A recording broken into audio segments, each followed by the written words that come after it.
할렐루야, 성도 여러분, 오늘 하루 동안도 더운 날씨 가운데 수고 많이 하셨습니다. 이 시간은 우리가 수요일 저녁 예배를 각 초소에서 드리게 되는데, 오늘은 성경 마태복음 13장 18절로 23절까지 있는 씨 뿌리는 비유를 통해서 말씀의 제목은 나는 어떤 밭인가 이란 제목으로 말씀을 전하도록 하겠습니다.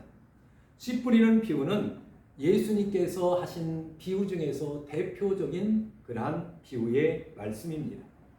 이 비유가 얼마나 중요한지 마태, 마가, 누가복음에 공히 이 비유의 말씀이 기록되어 있습니다. 그리고 이 비유에 대한 말씀만 하신 것이 아니라 예수님은 해설까지 거기에 덧붙여서 자세하게 설명하시면서 들으라라고 주님은 그렇게 말씀하게 됩니다. 이스라엘 백성들은 쉐마 교육을 통하여 신명기 6장 4절 이하에 보게 되면 하나님의 말씀을 들으라라고 하나님이 명령하게 되는데, 예수님도 역시 이 씨 뿌리는 비유를 통해서 들으라라고 명령하시게 되었다 하는 것입니다. 왜 그런지 아십니까? 씨 뿌리는 비유 속에 천국의 비밀이 들어있기 때문에 그렇다는 것입니다. 또한 이 씨 뿌리는 비유 속에서는 열매 맺는 삶의 비결이 기록되어 있어요. 그래서 30배, 60배, 100배 열매를 맺느니라 하고 주님은 말씀하고 있습니다. 우리가 예수 믿고 천국의 삶을 경험하며 풍성한 삶을 살아가기를 원한다면 예수님의 이 씨 뿌리는 비유에 대해서 오늘 이 귀를 기울이는 성도 여러분들이 되시기를 주의 이름으로 축복합니다. 예수님은 씨 뿌리는 비유에 대해서 4가지로 말씀하시고 있습니다. 밭은 우리의 마음입니다. 우리의 신앙을 의미하게 됩니다. 그래서 우리의 마음이 어떠하느냐에 따라서 우리의 삶도 달라지게 되는 것입니다.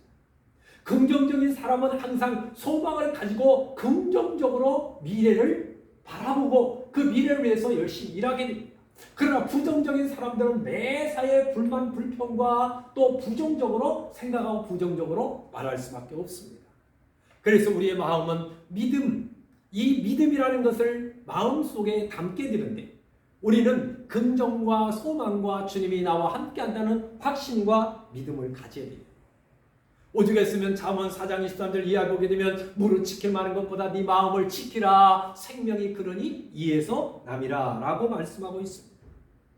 그렇다면 오늘 이 시간 여러분들은 내 마음을 점검하시면서 올가을의 풍성한 열매를 기대하시게 된다면 오늘 시간 이 말씀에 귀를 기울이면서 내 마음밭은 어떤 마음밭을 가지고 지금 살아가고 있는지, 또 하나님을 섬기며 신앙생활하고 있는지 우리는 진단해 봐야 된다 하는 것입니다.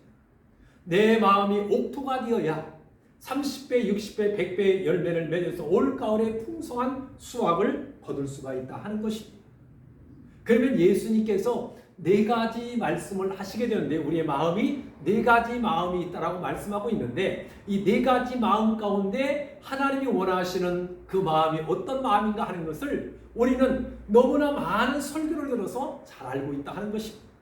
아는 것으로 끝나지 말고 실천하게 됨으로 인하여 돌밭, 또 자갈, 또 혹은 가시덤불 같은 그러한 마음의 밭을 기경하게 됨으로 인하여 옥토의 마음으로 바꿔서 하나님이 원하시고 기뻐하시는 그러한 열매를 맺게 됨으로 인하여 하나님께는 무한한 영광이 되고 우리들에게는 기쁨과 즐거움과 소망과 감사가 넘치는 귀한 삶을 살아가시기를 주의 이름으로 축복합니다. 예수님은 첫째로 길가 같은 마음에 대해서 말씀하시게 되죠. 길가는 이 팔레스타인 지역에서 길가는 어떤 밭이냐? 우리가 다니는 식량로와 같은 그러한 길가가 아닙니다. 사람이 많이 다니기는 다니지만 우리나라 말로 표현하게 되면 논두렁과 같은 그러한 아주 밭과 밭 사이에 나 있는 그러한 길을 말하게 됩니다. 그런데 여기에는 사람만 다니는 것이 아니라 짐승, 노새도 다니게 되고 또 다른 짐승들도 다니다 보니까 이 논두렁이 아니라 아주 딱딱한 그러한 이제 단단한 길이 되게 되었다 하는 것입니다. 그런데 씨앗을 뿌리게 되는데 밭으로 떨어지는 것이 아니라 길가로 씨앗이 떨어지게 되면 씨앗이 땅속에 발화를 하지 못하고 공중에 날아다니는 새들이 와서 그 씨앗을 먹어버리게 됩니다. 그래서 길과 같은 그 마음은 두 가지 특징이 있는데, 하나는 너무 단단해서 씨앗이 발화를 하지 못하도록, 하나님의 말씀을 듣기는 듣는데 깨닫지 못하는 닫힌 마음, 굳어진 심령을 의미하게 됩니다. 마음이 굳어진 심령들에게는 아무리 하나님의 말씀을 전하고 축복의 은혜의 소낙비가 내린다 할지라도 그들에게는 한 방울의 물도 은혜도 들어가지 못하게 되는 것입니다. 또 한 가지의 특징은, 길과 같은 마음은 사단의 공격, 사단의 공격을 우리가 막아내든지 아니면 사단의 공격을 피해야 되는지 그걸 하지 못하고 사단의 공격 앞에 무릎을 꿇게 됩니다. 한마디로 말하면 무력하다는 것입니다. 사단의 공격이 오게 되면 싸울 수 있는 힘이 없습니다. 이미 내 마음이 사단에게 도전받게 되었다 하는 것입니다. 그러니까 사단이가 막 지고 흔들게 되는 거예요. 그래서 하나님의 말씀을 듣기는 들었는데 무슨 말씀이지 하고 깨닫지도 못하고 기억도 못하고 생각도 나지 않는 겁니다. 생각도 나지 않는 것입니다. 왜 그렇습니까? 내 마음이 이미 사단에게 도전받았기 때문에 그런 것입니다. 신앙이라는 것은 들어야 됩니다. 믿음은 들음에서 들음은 그리스도의 말씀으로 말미암았느니라 라고 로마서 10장 17절에서 말씀하고 있습니다. 우리가 이게 살아가는 남자와 여자가 있게 되면 누군가 중간에 중매를 해주게 돼서 둘이 만나게 되었습니다. 그러면 서로에 대해서 자꾸 이야기를 들어야 상대편에 대한 신뢰도 생기고 또 사랑도 하게 되고 또 믿음도 하고, 그래서 교제가 이루어지게 되는 것입니다. 하나님의, 어떤 분들은 그래요. 하나님의 연애 편지가 성경책이랍니다. 성경에 보게 되면 인간들을 얼마나 사랑하시고 인류를 사랑하셨으면 하나님께서 우주 만물을 만드시고 맨 나중에 사람을 창조해서 그들로 하여금 그곳에서 마음껏 누리며 살아갈 수 있도록 하나님께서 모든 환경을 주셨음에도 불구하고 하나님에게 감사하지도 아니하고 하나님을 영화롭게 하지도 아니하고 자기 욕심에 끌려 살아간다라고 그렇게 말하겠느냐 하는 것입니다. 여러분, 사단에게 내 마음을 뺏기게 되면 결과적으로 우리는 예수를 믿을 수 없어요. 그러나 하나님의 말씀이 들려진다는 것은 그 말씀이 곧 예수님입니다. 요한복음 1장 4절에 보게 되면 말씀이 육신이 되어 우리 가운데 거하심에 그랬습니다. 하나님의 말씀을 듣는다는 것은 예수님을 내 마음에 모셔드린다는 거예요. 그래서 예수님이 내 안에 좌정하시고 내 안에 있게 되면 우리는 열매를 저절로 맺을 수밖에 없습니다. 왜냐하면 성령 하나님께서 우리들로 하여금 성령의 9가지 열매를 맺을 수 있도록 은혜를 주시게 됩니다. 삶의 열매를 맺게 하십니다. 신앙의 열매를 맺게 하십니다. 인생의 열매를 맺도록 하나님은 우리들에게 은혜를 주시게 되는 거예요. 그래서 이런 사람들은 하나님의 말씀을 들어도 깨달음이 오게 되고, 깨달음이 오게 되니까 그것을 실천하게 되고, 실천하게 되니까 우리의 삶이 풍성해지게 되는 것을 보게 됩니다. 여러분, 예배당에 여러분들이 들어오는 순간 만약에 주의 음성이 들리지도 아니하고 세상 생각이 나게 되고 또 졸리고 전혀 하나님 말씀이 들어오지 않는다면 오늘 이 시간 내 마음이 굳어졌다라고 여러분들이 그렇게 믿고 결단하고 그 굳어진 마음을 하나님의 말씀과 성령으로 이 시간 전부 기경하시기를 주의 이름으로 축복합니다. 그래서 완전히 내 마음이 옥토로 바꿔져야 됩니다. 내 마음이 부드러워지게 되었을 때 하나님의 말씀이 내 마음 가운데 들어오게 되면 그 말씀을 우리가 받아들이게 되는 거예요. 수용하게 되는 거예요. 믿게 되는 거예요. 그 말씀에 순종하게 되는 겁니다. 그러나 내 마음이 딱딱하게 되면 마치 씨앗이 딱딱한 그러한 길가에 떨어진 것처럼 발아지지 아니하고 그대로 있기 때문에 사단인 새가 와서, 새는 사단이를 상징합니다. 사단이가 와서 그것을 먹어버리게 되는 거예요.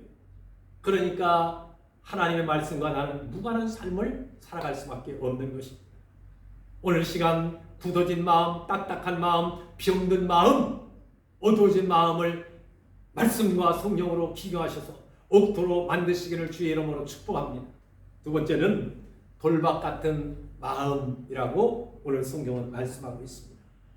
이 팔레스타인 지역은 석회암으로 이루어져 있고 또 그 위에 흙을 갖다가 싹 이렇게 덮어서 씨앗을 심게 됩니다. 그러니까 흙이 이렇게 상당히 좀 이렇게 두꺼운 데에는 씨앗을 심게 되면 잘 자라게 됩니다. 근데 속담이 있고 흙이 좀 얇은 곳에서는 씨앗을 심게 되면 발화는 됩니다. 그런데 뿌리가 내려가면 속담 때문에 더 이상 영양분을 받아들이지 못하고 결국에는 말라 죽게 되는 거예요. 여러분, 뿌리가 없게 되면 말씀은 귀로 듣습니다. 은혜를 받기는 받아요. 그런데 열매를 맺을 수가 없습니다. 이러한 신앙을 오늘날 인스턴트 신앙이라고 말하게 됩니다. 왜냐하면 하나님의 말씀을 듣고 은혜를 받았는데 그것을 실천하려고 그러게 되면 세상의 염려 때문에 결단하지 못하고 주저주저 하다가 결국에는 뭐예요? 무너지고 마는 것입니다. 뿌리가 없기 때문에 그렇습니다. 그러나 뿌리가 하나님 말씀에 깊게 내린 그러한 성도들은 시편 1편 있는 말씀처럼 시절을 쫓아 많은 열매를 맺을 수밖에 없는 거예요. 그들은 어떤 환난과 시험과 역경이 온다 할지라도 거기에 흔들리지 아니하고 넘어지지 아니하고 오직 믿음의 주여 온전히 하시는 이 주님을 바라보면서 믿음으로 나가기 때문에 열매를 맺을 수밖에 없는 겁니다. 이사야서 26장 3절 이하에 보게 되면 주께서 심지가 견고한 자를 평강의 평강으로 지키시리니 이는 그가 주를 의리하며 하나님을 신뢰하며 주님을 우리가 전적으로 믿고 영적인 삶을 살아가기 때문에 주님은 우리가 흔들리지 아니하도록 능력의 손으로 우리를 붙들어 주시게 된다 하는 것입니다. 오늘 이 시간 여러분들이 혹시 돌박 같은 그러한 마음을 가지고 있다면 주님을 전적으로 신뢰하게 됨으로 인하여 물가에 심은 나무가 시절을 쫓아 열매를 맺는 것처럼 여러분들이 그러한 믿음을 가지고 풍성한 삶을 살아가시기를 주의 이름으로 축복합니다. 그 다음에 세 번째 마음은 가시떨기와 같은 마음이라고 오늘 성경은 우리들에게 말씀해 주고 있습니다. 사람과 땅은 겉모양을 보고 우리가 판단할 수가 없습니다. 저 사람은 조금 그런데 실제로 삶 속에서 보게 되면 사랑도 많고 열심히 살아가고 그리고 모든 사람들에게 본이 되는 그러한 사람이 있는가 하면 겉모양은 미끈덩한데 다른 사람들을 힘들게 하고 또 사기치게 되고 거짓말하게 되고 이간하고 하는 그러한 사람들도 있습니다. 밭도 마찬가지입니다. 어떤 밭은 감자가 농사가 잘 됩니다. 어떤 밭은 고구마가 잘 되고 어떤 데는 땅콩이 잘 되고 어떤 데는 콩이나 기타 다른 그러한 식물들이 잘 되는 밭이 있다 하는 것입니다. 그런데 심어보기 전까지는 알 수가 없어요. 그래서 농부들은요, 하나의 농사를 짓고 나면 가을에 부지런한 농부들은 가을에 논을 전부 밭이나 갈아 엎은다고 그러죠. 그래야 되면 겉옷과 속옷이 이렇게 뒤집어지면서 자갈이나 잡초나 이런 것들을 전부 걷어내게 됩니다. 우리의 마음밭도 역시 마찬가지입니다. 가시 떨기 같은 그런 밭이 있다고 그랬는데 밭이 보니까 상당히 좋아요. 그래서 좋은 열매를 기대하고 씨앗을 뿌리게 되는데 이 씨앗의 싹보다도 가시떨기가 더 빨리 자라서 이렇게 막아버린다고 했어요. 기운을 막고 7절에 보면 그렇게 말씀하고 있죠. 13장 7절에 여기 기운을 막는다는 것은 질식시킨다, 숨막힌다, 좀 무식한 말로 이야기하면 목을 비튼다 라는 그런 것이 질식시킨다는 그런 뜻입니다. 은혜받고 신앙생활을 막 열심히 하다 보니까 물질의 시험이 오게 됩니다. 또 세상적인 그러한 유혹이 오게 됩니다. 쾌락에 대한 것, 또 이제 마약에 대한 것, 또 사랑과에 관한 것, 그런 것들로 인해서 결국에는 세상의 염려 때문에 그 유혹에 넘어가게 됨으로 인하여 열매를 맺지 못하게 된다 하는 것입니다. 여러분, 이런 것들은 시간이 지난다고 해서 열매를 맺는 것이 아니라 더 커지게 됩니다. 가시떨기는요, 우리가 톱이 되었던 낫이 되었던 그것을 쳐내지 아니하게 되면 나중에 열매를 하나도 따지 못하게 됩니다. 그런 것들은 과감없이 잘라내야 됩니다. 그래야 그 곡식에서 열매를 기대할 수가 있는 거예요. 이 말은 무엇을 의미합니까? 지금 결단해야 된다는 거예요. 한 주 후에 혹은 한 달 후에 몇 개월 후에 결단하면 되겠지. 아닙니다. 지금 당장 우리는 결단해야 됩니다. 모든 유혹과 염려를 우리는 끊어버려야 돼요. 나와 상관없다라고 우리는 끊어버려야 돼요. 선포기도를 해야 됩니다. 모든 염려와 근심은 나와 상관이 없을지어다. 내가 이 시간 예수의 이름으로 선포하느니 그 모든 염려는 끊어질지어다 라고 우리는 선포해야 됩니다. 누가복음 19장에 나온 삭개오 보십시오. 물질에 대한 욕심을 버리게 되었을 때 예수님을 영접하고 그리고 회개하게 되고 아브라함의 후손이 되는 그러한 축복과 영광을 누리지 않습니까? 삭개오가 미뤘습니까? 아닙니다. 돌무화과 옛날 성경은 뽕나무라고 그러는데 그 나무에 올라가서 도대체 예수님이 어떻게 생겼는가 한번 보려고 올라갔는데 예수님은 자신과 한 번도 만나지도 않았는데 그 앞에 오셔서 삭개오야 내려오너라 내가 오늘 네 집에 유하야 되겠다 하고 주님이 그를 부르게 되었습니다. 내려와서 예수님을 영접하여 그는 회개하게 됩니다. 그러게 되었을 때 구원받는 역사가 일어나게 되었습니다. 미루지 마십시오. 지금 깨닫게 되면 바로 결단하고 우리가 믿음으로 살고자 하게 되었을 때 하나님은 우리를 도와주시게 됩니다. 마지막 한 가지는 옥토와 같은 마음입니다. 옥토가 되기 위해서는 하나님의 말씀을 잘 듣고 묵상하는 겁니다. 누가 복음을 전한다 할지라도 그것은 저 사람을 통해서 나로 하여금 깨닫게 해주시는 하나님의 말씀으로 아멘 하고 그것을 받아들이게 될 때 거기에서 기적이 나타나게 되고 능력이 나타나게 되고 역사가 나타나게 된다 하는 것입니다. 옥토의 마음이 들으면 듣기만 해서는 안 된다는 것입니다.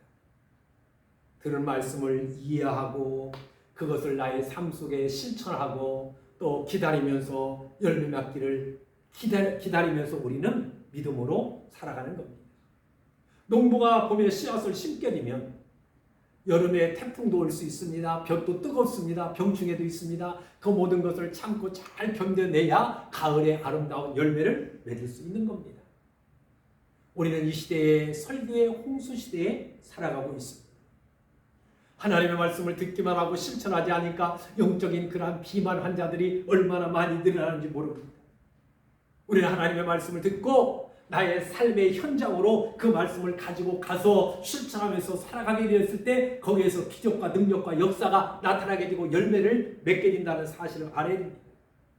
우리는 성경대로 믿고 성경대로 우리는 살고 또 때로는 성경대로 복음을 전하고 성경대로 우리는 실천하게 됨으로 인하여 풍성한 열매를 맺게 됨으로 인하여 30배, 60배, 100배의 열매를 맺어 하나님께는 영광이 되고 우리들은 기쁨과 즐거움과 감사가 넘치는 귀한 삶을 살아가시기를 주님의 이름으로 축복합니다. 할렐루야! 기도하겠습니다. 하나님 아버지 은혜와 사랑을 감사합니다. 오늘은 씨 뿌리는 비유를 통해서 나는 어떤 밭인가 라는 그러한 제목으로 말씀을 전하게 되었습니다. 하나님 아버지 내가 오늘 이 한 시간 내 마음의 밭이 어떠할지라도 실망하거나 절망하지 아니하고 오늘 이 시간부터 내 마음의 밭을 기경하여서 옥토로 만들게 됨으로 인하여 30배, 60배, 100배의 열매를 맺는 동문계 모든 성도들 되게 해 주옵소서. 오늘도 예배하는 아버지 하나님 사랑하는 성도들 가정이든 또 병원이든 요양원이든 차량원이든 어떤 곳이든지 예배하는 곳곳마다 성령 하나님께서 함께하여 주셔서 우리의 마음이 옥토가 되어지도록 축복해 주옵소서. 오늘 밤도 주의 성령께서 사랑하는 성도를 지켜주시고 붙들어 주옵소서. 예수님께 하신 이름으로 감사하며 간절히 기도하옵나이다. 아멘. 할렐루야. 감사합니다. 오늘 저녁도 주님과 함께하는 귀한 밤이 되기를 바라며 주일날 교회에서 기쁜 마음으로 만나 뵙도록 하겠습니다. 감사합니다.